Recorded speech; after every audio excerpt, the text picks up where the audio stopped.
పైకి లీటర్లా కనిపించే ప్రతి ఆయిల్ ప్యాకెట్ లీటర్ కాకపోవచ్చు, కానీ ఫ్రీడమ్ ఆయిల్ ప్యాకెట్లో మాత్రం ఖచ్చితంగా లీటర్ నూనె ఉంటుంది. నమస్తే రమగారు. నమస్తే జయ. రమగారు, నెమలి పించం ఇంట్లో ఉంచుకోవచ్చా? ఉంచుకుంటే ఏమవుతుంది? అంటే నాకు ఒక్కదానికి వాడతారని మాత్రం తెలుసు. బల్లులు రాకుండా పెడతారటండి. ఎస్, అదొక్క పాయింటే తెలుసు నాకు. ఇంకా ఏమైనా ఉపయోగాలు ఉంటాయండి? అది కాదు జయ, ఇలాంటి అనుమానాలు ఎందుకు వస్తాయో అర్థం కాదు. వస్తాయండి, అంతేనండి రమగారు, అంతే. రోడ్డు మీద అప్పుడప్పుడు మనకి ఈ నెమలి పించాలు అమ్మేవాళ్ళు కనపడతారు. అవును. నెమలి పించం అంటే ఏమిటి? అదేమన్నా ప్రత్యేకమైందా? దాని తోకలో కుచ్చు, అంతే అంతే కదా.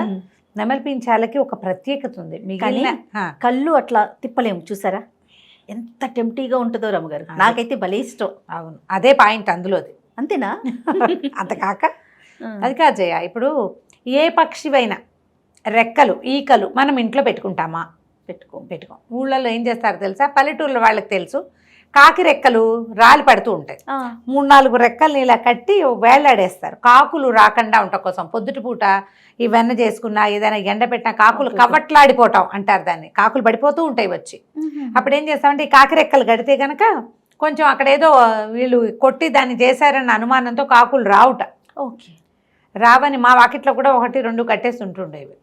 మాకు పెద్ద వాకిలి, ఏదో ఓ పక్కన ఒడియాలు పెట్టిన దగ్గర మాత్రం అది కట్టేవాళ్ళం. అది మనకి కాకులు ఎక్కువ కనిపిస్తాయి, మనం ఇక్కడ కనిపించవు. ఇక్కడ అసలు నేను కాకి కనిపిస్తాయి, పావురాలే ఉంటాయి. అవును, ఇప్పుడు పావురాయి రెక్కల్ని ఇంట్లో పెట్టుకుంటామా? మనం పెట్టుకోం కదా. ఇప్పుడు ఎట్లా మన జుట్టు రాలింది, ఎంత మంచి జడ ఉన్నది, ఇంత భారీ జుట్టు అని దాన్ని ఉంచుకుంటాం? లేదు, ఉంచుకో. అందంగా పెంచుకున్న గోళ్ళని కట్ చేశాక శోభించదు, తీసుకెళ్ళి జాగ్రత్తగా మట్లో పడేయాలి దాన్ని. అంతే. ఇంట్లో కూడా వేసుకోకూడదు. ఏదో పక్కన పడి ఉంటుందిలే, రేపొద్దున ఊడవచ్చలే అని కూడా భావించాం మనం. జుట్టు దువ్వంగానే చుట్టడం, ఏ డస్ట్బిన్లోనే పెట్టడం. మట్లో కూడా పెట్టేసేయచ్చు. గోల్డ్ కానీ ఇవి కానీ అవి కరగడానికే చాలా సమయం పడుతుంది. పక్షి రెక్కలు కూడా అలాంటివే. ఏ పక్షి రెక్కనైనా ఈకలని, రెక్కలని కాదు, రెక్కల్లో ఉండేటువంటి ఈక, కాకీక అని చెప్తాం కదా. కాకీకకి లేని ప్రత్యేకత నెమలీకకి ఎందుకు వచ్చిందంటే కృష్ణుడు దాన్ని ధరించటం వల్ల. భగవంతుడు ధరించాడు కాబట్టి అది భగవత్ సంబంధమైన వ్యవహారంగా భావించి మనం అది ఉంచుకుంటే కృష్ణ సాన్నిధ్యం ఉన్నట్టు ఒక మనసుకి సంతోషం. కృష్ణుడు నిరంతరాయంగా దాన్ని ధరించడం. ఏ కృష్ణుడు చిట్టి బుజ్జు బొమ్మ ఉన్నా, ఇంత బొమ్మ ఉన్నా ఆయన నెమలి పింఛను ధరించే ఉంటాడు.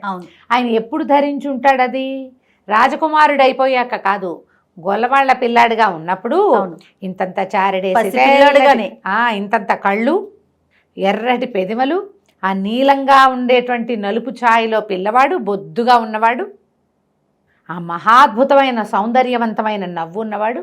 ఆ పిల్లవాడికి దిష్టి తగలకుండా వేరే రంగు మీదకి దృష్టి పోవటం కోసం వాడి బుగ్గ మీద కాటిక చుక్క పెట్టినా కనపడదు, నల్లవాడు కదా. అందుకని వాళ్ళమ్మ ఈక పెట్టేది. నీలమేఘశ్యాముడు కదా. ఈ మొహం గబుక్కుని చూడంగానే దీని మీదకి దృష్టి వెళ్తుంది. అందుకని ఏం చేసేది, దానికి చుట్టూతా ముత్యాలు చుట్టేది, కొప్పు చుట్టూతా. కృష్ణుడు కొప్పేసేది కదా. అవును కదా. అవును. కృష్ణ పిలక ఈ పైన ఆ పిలకేసి దానికి ఒక పింఛం పెట్టి దానికి ఒక ముత్యాల పేరు వేళ్లాడేస్తే ఈ పిల్లాడిని చూడగానే జగన్మోహనమైన వాడి నవ్వులోకి పడిపోకుండా, వాడికి దిష్టి తగలకుండా పైకి వెళ్ళేది చూపు. అలా పెట్టబడింది. చూపుని ఆకర్షించటం కోసం పెట్టారు. ఆయనతోటే ఉండిపోయింది ఆ నెమలి కన్ను. ఆయనంతటా ఆయన స్వయంగా తీసుకున్నది కాదు, తల్లి చేసింది. యశోదాదేవి తన ప్రీతితోటి అన్ని వర్ణాలున్న చోట కన్ను ఆటోమేటిక్గా దాని మీదకి వెళ్ళిపోతుంది కాబట్టి పెట్టారు. ఇప్పుడు మనం కూడా మన ఇంటికి నెగిటివ్ ఎనర్జీ సోకకుండా ఉండడానికి చాలా చేస్తాం కదా. అవును. అట్లాగే ఇలాగ ఈ సప్తవర్ణాలు ఇంద్రధనుసు రంగుల్ని ఆవిష్కరించేటువంటి ఈ నెమలి కన్నుల్ని గనక అట్లా ఇంట్లోకి రాగానే కనపడేలాగా పెట్టుకుంటే కొంత అబ్బో వీళ్ళు భలేగా ఉందే అన్న ఫీలింగ్ని అది లాక్కుంటుంది. ఇది మెయిన్ పాయింట్. ఓకే. నెమలి చాలా అద్భుతమైనది. పైగా ఏంటంటే దీని మీద బోల్డన్ని కథలు కనిపిస్తాయి మనకి ఇంటర్నెట్లో. అది అస్ఖలితమైంది అంచేత దాన్ని పెట్టుకోవాలి, ఏదో కృష్ణుడికి సంబంధించింది, అదేమీ కాదు. అవన్నీ భావాలే. ఈ సంస్కృత కావ్యాల్లో రాస్తారు, నెమలి నాట్యం ఆడేటప్పుడు అది ఏంటంటే పురి విప్పుతుంది కదా. ఆ పురి విప్పినప్పుడు అది మేఘాల్లో అది ఎగిరేటప్పుడు దాని కంట్లో నుంచి నీరు వస్తుంది. ఆ వచ్చే నీరు దాని యొక్క వీర్యమని. ఆ నీటిని తీసుకున్న ఆడ నెమలికి గుడ్లు వస్తాయి, పిల్లలు పుడతాయని. కానీ ఇవి రెండు మేటింగ్ లేదని, ఉండదని సంస్కృత కావ్యాల్లో ఉంది. అట్లా పాత కథల్లో చెప్తారు. కానీ మన డిస్కవరీ ఛానల్లో చూస్తే అన్ని బర్డ్ మేటింగ్ లాగానే వీటికి మేటింగ్ ఉంది. అది నిజమో కాదో, కవి కల్పితమో లేదా కవి సమయాలుగా చెప్పబడతాయి. ఇప్పుడు ఆడనెమలి అందంగా ఉండదు, మొగనెమలి మహాద్భుతంగా ఉంటుంది. ఈ పింఛ ఉండేది మొగనెమలికి. అవును. ఆడనెమలి సామాన్యంగా. నువ్వు కోళ్లల్లో కూడా చూడు, అది ఒట్టి నెమళ్ళకే కాదు, కోడిలో కూడా పుంజు భలే అందంగా ఉంటుంది. పెట్ట సామాన్యంగా ఉంటుందమ్మా. అవును కదా. సింహం అందంగా ఉంటుంది. శివంగి అది విధాత సృష్టి, ఒక నెమలికే ప్రత్యేకం కాదు అది. దీనికి కూడా దీని లక్షణాలు దీనికి ఉన్నాయి. ప్రధానమైంది ఇది భగవంతునికి శిరోభూషణంగా ఉండటం వల్ల మనం ఇది చేస్తాం అంతే. ఇప్పుడు ఈకల్ని కూడా ఇన్నేసి పెట్టుకోం, అవి మనకి దొరకవు, మన ప్రాంతాల్లో కనపడవు, కొనుక్కుంటాం ఎక్కడైనా కనపడితే. పైగా ఒకసారి తెస్తే పాడవదు, చాలా కాలం పాటు ఆ అద్భుతమైన అమరిక. అదంతా కూడా భగవత్ సృష్టి విచిత్రమే కదా. అవును. దానికి ఇప్పుడు పక్షులకి వాటి శరీరపు రంగులే జనరల్గా ఉంటుంటాయి. వాటి ఈకల్లో కాకికి నల్లగా, పావురానికి తెల్లగాను, కాస్త గ్రే కలర్లో ఉంటుంది. రామచిలకి కాస్త ఆకుపచ్చగా ఉంటుంది, అంతేనా. అవును. నెమలికి దాని శరీరపు వర్ణం కంటే తోకలో ఉండే పింఛపు వర్ణము చాలా గొప్పది, ప్రత్యేకమైంది. కాబట్టి చక్కగా తెచ్చిపెట్టుకుంటే సౌందర్యవంతంగా కనపడుతుంది. మన దృష్టిని పొద్దురుపూట లేవగానే కనపడేటట్టుగా పెట్టుకోమని కూడా కొంతమంది పెద్దవాళ్ళు చెప్తారు. ఏవో తంత్రాల్లో చెప్పబడతాయి, కానీ దాన్ని బెడ్రూమ్లో పెట్టుకోవటం వల్ల, తెల్లవారు లేవగానే దాన్ని చూడటం వల్ల మీకు మనగూడే అత్యద్భుత ప్రయోజనం అయితే పెద్దగా ఏం ఉండదు. కాకపోతే ఏంటంటే ఒక ప్లెజెంట్ ఫీల్, ఒక నెగిటివ్ ఎనర్జీని లాక్కునేటువంటి, అంటే దృష్టిపాతాన్ని లాగేటువంటి ప్రత్యేకమైన లక్షణం ఉంది. కాబట్టే ఇది పెట్టుకోవాలి. ఈ మొగనెమలి అందంగా, ఆడనెమలి వికారంగా ఉండడానికి ఒక కథ కూడా చెప్తారు జయ. పూర్వము క్రౌంచ పక్షులు అంటే ఇప్పుడు స్వర్గంలో ఉంటాయట.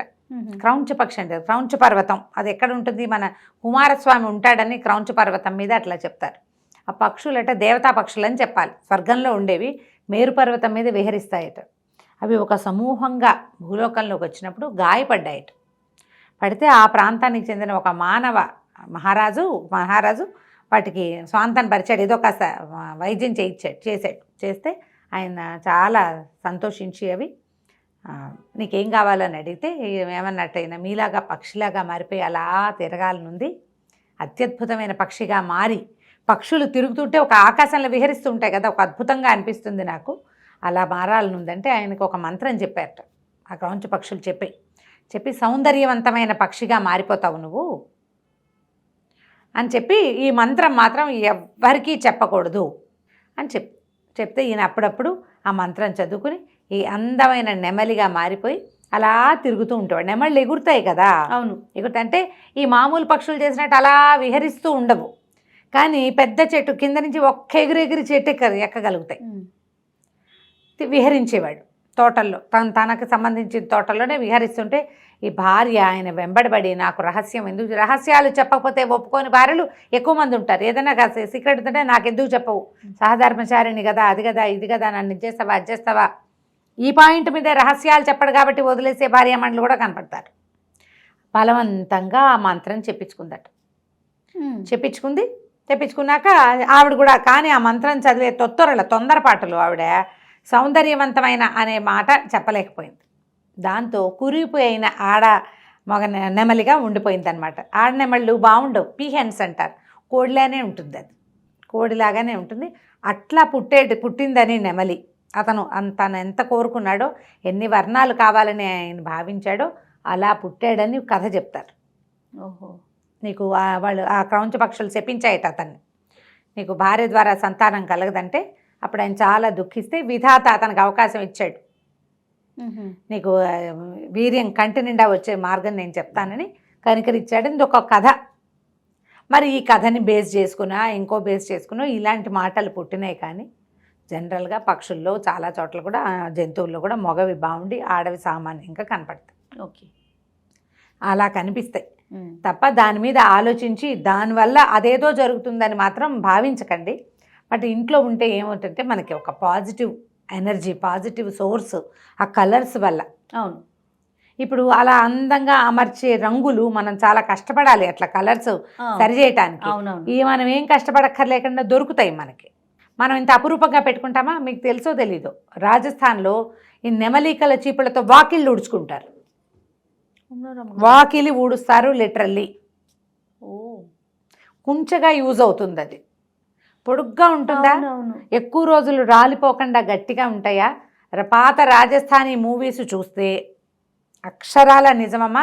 మీ తాలూకు భగవంతుని వ్యవహారంలో నేను ఏదైనా అడ్డం పెడుతున్నాను అనుకోండి, కృష్ణుడు అంటే నాకు పంచప్రాణాలే. చాలా ఇష్టం కదా మీకు. చాలా ఇష్టం. కూర్చున్నా నుంచున్నా కృష్ణానే, ఎవరైనా దండం పెట్టినా కృష్ణార్పణమే. ఇలా జరుగుతుంది.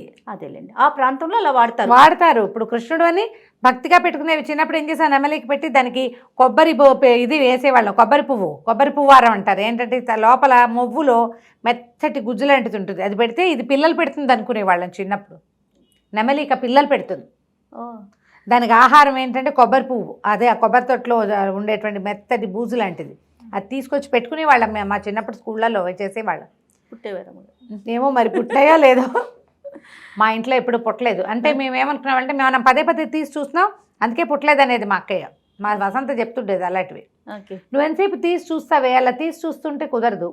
చూడకుండా ఉండేది, పుట్టేసిందేమో తెల్లారేసరికి ఒక యావగా ఉండేది. అవన్నీ ఇలా చెప్పుకునే కథల్లో క్రమంగా ఏంటంటే అదేదో అద్భుతమైన పాజిటివ్ సోర్సు భగవంతుడిని దింపేస్తుందని భావించకండి. ఒక చిన్న అందమైన వస్తువు కింద చక్కగా పెట్టుకోవచ్చు. అలాగే ఎక్కువ ఎక్స్పెక్టేషన్స్ పెట్టుకోవద్దాం, అద్భుతాలు జరగవు, అంతే. తాపీగా జరుగుతాయి ఏదైనా జరిగితే, అంతే. రైట్ రామ్ గారు, నమస్తే. నమస్తే.